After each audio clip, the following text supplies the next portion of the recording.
Hallo, ich bin Carola, Stimm- und Sprechcoach und hier ist mein nächster Andi-Schnarch-Tipp für euch. Bevor ich euch die nächste Übung zeigen kann, ist es wichtig, dass ihr euch erst vorher mal euer Gaumensegel genauer anschaut. Dazu braucht ihr eine Taschenlampe und einen Spiegel und dann guckt euch mal euer Gaumensegel genau an. Ich zeige euch jetzt hier auf diesem Bild, das ihr jetzt hier sehen könnt, zwei Gaumensegel. Auf der linken Seite seht ihr ein Gaumensegel, das ganz normal gespannt ist, und auf der rechten Seite seht ihr ein Gaumensegel, das schon etwas erschlafft ist. Wenn euer Gaumensegel so wie das rechte aussieht und etwas erschlafft ist, dann ist die nächste Übung genau richtig für euch. Und die will ich euch jetzt zeigen.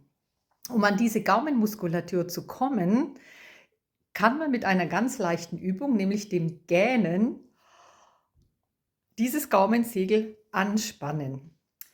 Und nun versucht mal zu gähnen hinter geschlossenem Mund. Haltet diese Position 20 Sekunden, macht Pause, wiederholt diese Übung immer wieder und schaut, somit kriegt ihr dieses Gaumensegel, diesen Muskel mal wieder antrainiert. Versucht diesmal, guckt auch vielleicht, wenn euer Gaumensegel erschlafft ist, ob ihr vielleicht auch etwa die Schlafposition etwas erhöht.